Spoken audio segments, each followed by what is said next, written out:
Tem uma matéria aqui sobre os 10 mísseis intercontinentais mais poderosos do mundo. Inclusive tem até umas imagens que o Mano Walter vai colocar aqui pra gente. Pode colocar aqui, Mano Walter. Para vocês terem uma ideia, né? O míssil intercontinental são os mísseis que, como o próprio nome já diz, rapidamente atravessam aí os continentes. Só que o que acontece, Júlio? Quando você pega essa lista, é muito curioso o fato de que dos primeiros 5 maiores mísseis intercontinentais, 3 são da China, um deles é da Rússia, os Estados Unidos só vai aparecer depois. E aí eu te pergunto, se tem essa guerra, ó, você pode ver aí, esse aí tem um formato um pouco mais sugestivo, Mano Walter, vai pro próximo? Não, mas de fato existe. Olha lá ele. Sexta-feira isso aqui perde controle. Mas você pode ver que ele... Júlio, fala um pouco pra mim aí dos mísseis intercontinentais, daqui a pouco eu volto. Bem, mísseis intercontinentais, ICBM é Intercontinental Ballistic Missiles. Então, é a sigla para o que o Eric acabou de falar. E esses mísseis, eles podem ser lançados de várias plataformas, né? Tanto terrestre quanto marítima, até mesmo subaquática lançada por submarinos. Então, é uma arma completamente estratégica, porque por sua natureza de atingir qualquer parte, né, do globo, praticamente saindo de um continente para o outro, como se estivesse indo ali comer um cachorro-quente. Então, esse é o poder dos países que possuem armas nucleares. E quando a gente fala de ICBM, falamos de mísseis convencionais, que a sua cabeça de guerra pode ser trocada e colocada uma ogiva nuclear. Então, pode ser tanto com armamento com explosivo convencional ou até mesmo com explosivos nucleares, Eric. Então, isso faz do país o poder que ele tem. E aí, Júlio, para ser mais preciso até na informação, ó, o primeiro, o terceiro e o quarto maiores do mundo são da China. A Rússia fica com o segundo colocado, né, abaixo do primeiro, que é o JL-3 chinês. E na quinta posição você tem o francês. Você tem um míssil intercontinental francês ainda, depois, obviamente, da China e da Rússia, e só depois da França, abaixo da França, vem os Estados Unidos. Cara, eu não consigo entender. Na verdade, eu tenho uma hipótese, me ajuda a entender. E a gente, que todo mundo, a nossa audiência. Se a China consegue mostrar, e é a estratégia dela, cada vez mais armas tecnológicas que o mundo nunca viu. Eles estão criando novas tecnologias para botar na guerra. Se a Rússia, tem mais ogiva nuclear, se a Rússia tem uns submarinos, tipo o Poseidon, que ninguém mais no mundo tem, um submarino nuclear. O torpedo. O torpedo, né? O Poseidon é isso, o Poseidon é o submarino nuclear e o torpedo sai do Poseidon. É isso aí. E também ninguém tem um igual. Os Estados Unidos, ainda assim, é considerado por todo mundo, inclusive por esses países, a maior força militar do planeta. O que eles têm se eles não têm a tecnologia mais desenvolvida, eles não têm as mais potentes, eles não têm as que, por exemplo, mísseis que atravessam continentes mais rápidos? Você tem China e Rússia com mísseis intercontinentais, que são os mísseis mais poderosos do mundo, muito acima ali dos Estados Unidos. Que força é essa, Júlio? Por que todo mundo considera que é a maior? Inclusive, as próprias Rússia e China consideram isso? Eric, o que faz tudo é o poder monetário e o recurso empregado para cada país. E os Estados Unidos da América estão na frente porque empregam muito mais recursos. Como acabamos de falar, as armas elas servem para dissuasão. Todo mundo fazendo teste de míssil, todo mundo lançando míssil para lá e para cá, mas ninguém lançando míssil interbalístico e ninguém. Mísseis com ogivas reais e ninguém. Então, o que nós estamos vendo é o que você tem na mão para usar. E o que você tem na mão para usar ainda é o poder convencional. Então, quando falamos de armas nucleares e mísseis interbalísticos, com certeza, né, a Rússia está à frente por poder de destruição.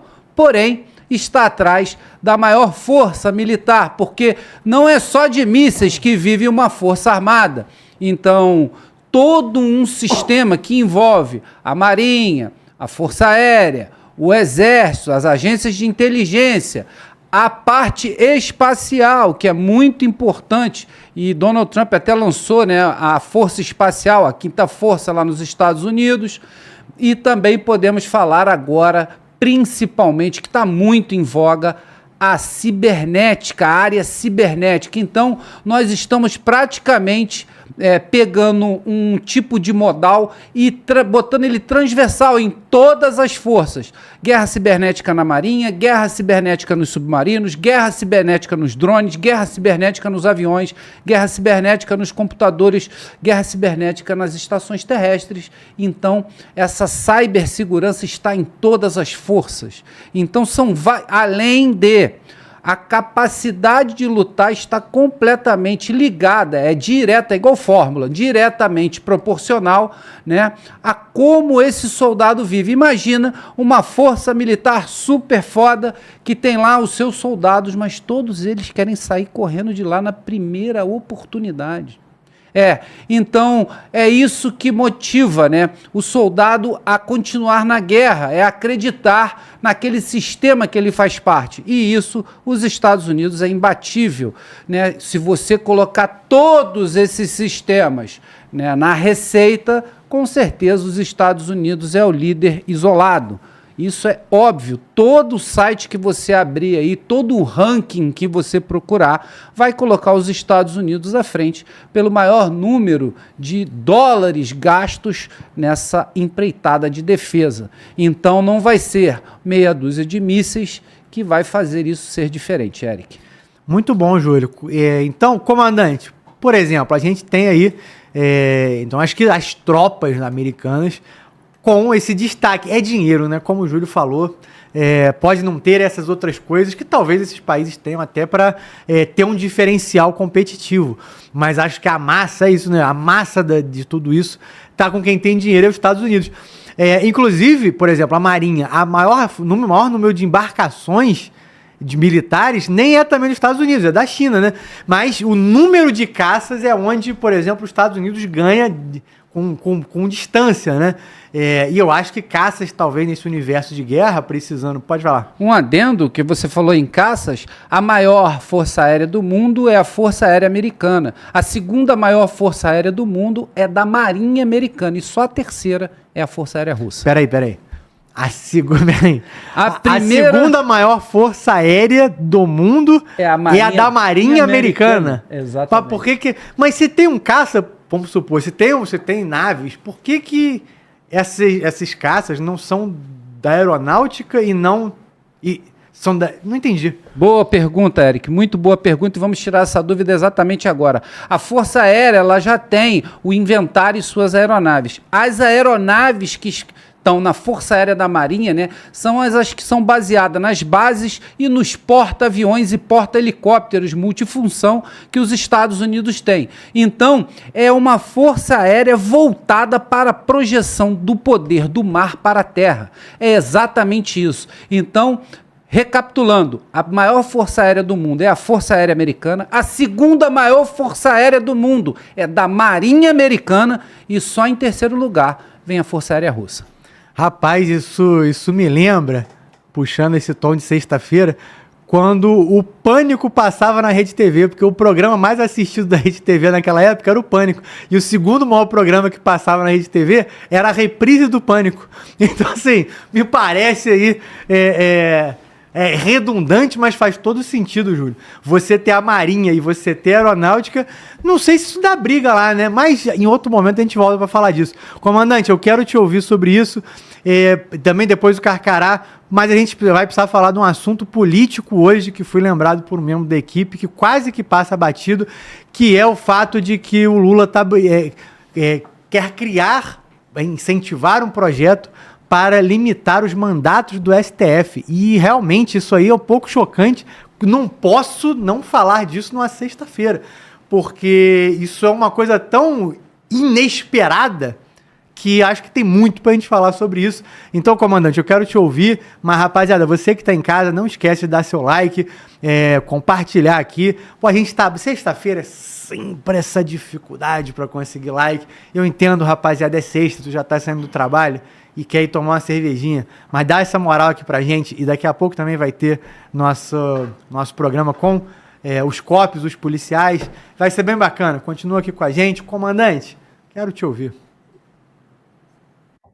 Ô, Eric, beleza? Agora eu fiquei na dúvida, cara. É para falar do STF versus Lula ou você quer falar ainda de míssil intercontinental? Vamos falar dos mísseis ainda, assim que acabar eu passo para a questão do Lula. Ah, beleza então. Então vamos lá. Os dois, o Júlio deu uma aula sobre míssil intercontinental, né? A gente falou aqui em alguns outros momentos que a gente tem a tridente nuclear, pelo menos quando os Estados Unidos ou os outros países também encaram, né?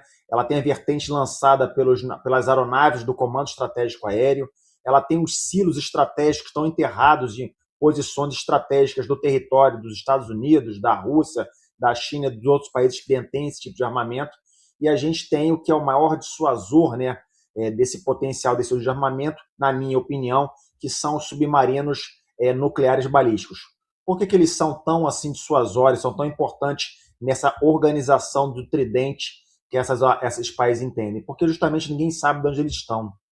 Então, como a gente também já comentou aqui em algumas oportunidades, existe a estratégia do segundo ataque. O segundo ataque justamente significa que você sofrendo, no caso aqui, vamos supor, eu sou russo, eu sofro um primeiro ataque dos Estados Unidos, eu tenho que ter uma quantidade de armamentos nucleares suficiente que não foram destruídos nesse primeiro ataque, no caso norte-americano, para que eu faça a retaliação do segundo ataque.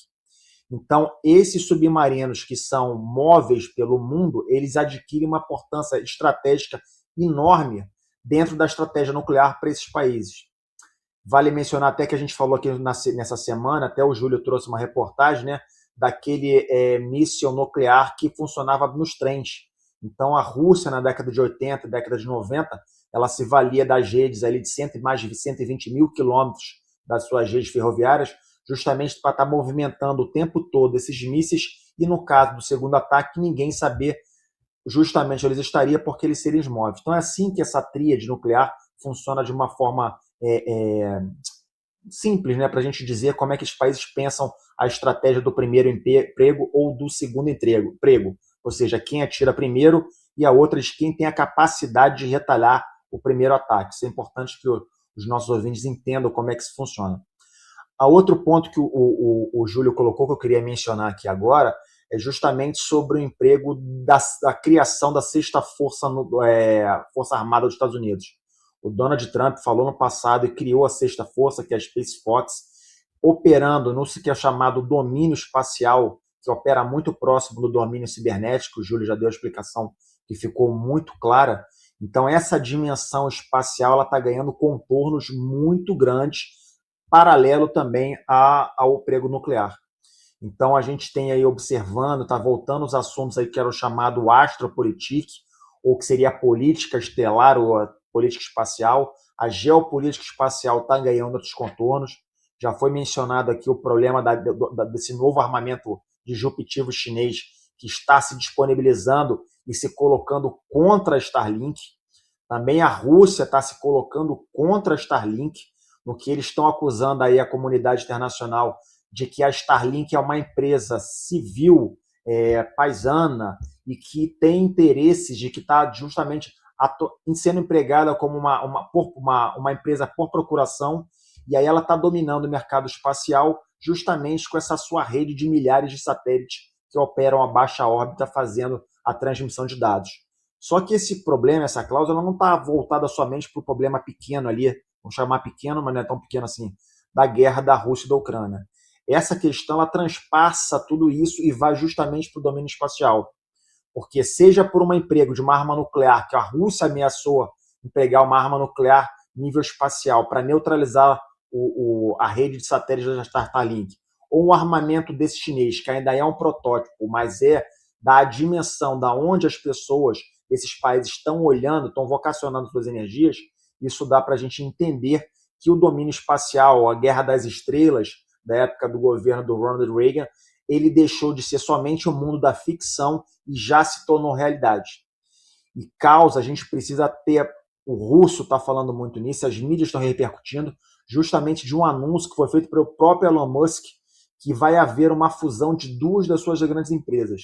Uma é a SpaceX, essa que lança, que está desenvolvendo a tecnologia dos foguetes reaproveitados, que está tornando muito mais barato o preço da tonelada colocada no espaço e que está colocando toda essa rede de satélites orbitais de baixa ordem. E a outra empresa também do seu grupo, que é xAI, que é a empresa de inteligência artificial. Então, o mundo, a Rússia, a China, esses grandes players estão de olho nessa nova geopolítica espacial, na qual essa empresa, essa fusão, promete estabelecer novas dinâmicas do uso do espaço, principalmente em termos de energia.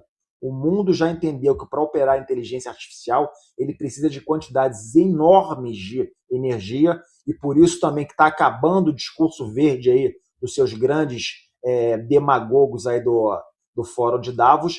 E aí foi entendido que essa energia agora precisa ser buscada diretamente do Sol no espaço.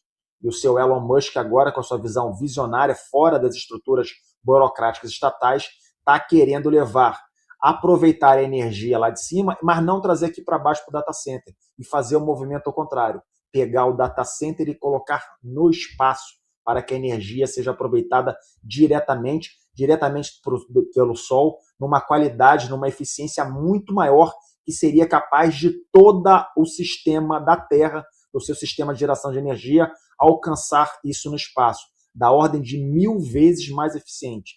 Ou seja, se a gente pegasse uma lâmpada no espaço e acendesse, ela seria capaz de ser muito maior em termos de proporção da energia aproveitada no espaço do que aproveitada na Terra.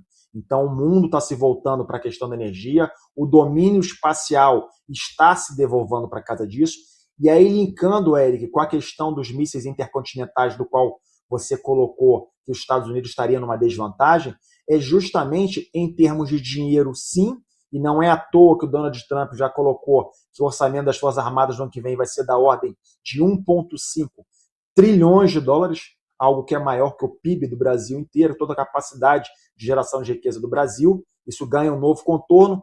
E aí coloca-se que os governos anteriores, acomodados nesses acordos feitos na época Barack Obama, esse New START que a gente acabou de falar, os outros acordos feitos com o Irã, colocou os Estados Unidos numa situação, na parte nuclear e de mísseis que lançam essas ogivas, numa situação de comodismo, onde entendeu-se, acreditou-se numa boa-fé do seu adversário e aí colocou em estado latente essa capacidade dos Estados Unidos. A outra parte convencional, o Júlio já descreveu de uma forma muito categórica o porquê dos Estados Unidos ser a potência mundial que é hoje, mas na parte nuclear e na parte dos mísseis intercontinentais, ela praticamente, na minha visão, se acomodou, confiando que o mundo estava amparado por esses acordos e vai totalmente de encontro à realidade que a gente observa no mundo hoje. No entanto, a capacidade do dinheiro norte-americano e a capacidade da base industrial de defesa americana, ela é muito mais rápida que os seus opositores. Ou seja, essa capacidade, digamos, perdida, vai ser recuperada, se eles quiserem, como o próprio governo americano já falou e já acusou que vai fazer, de uma forma muito mais rápida do que os seus opositores.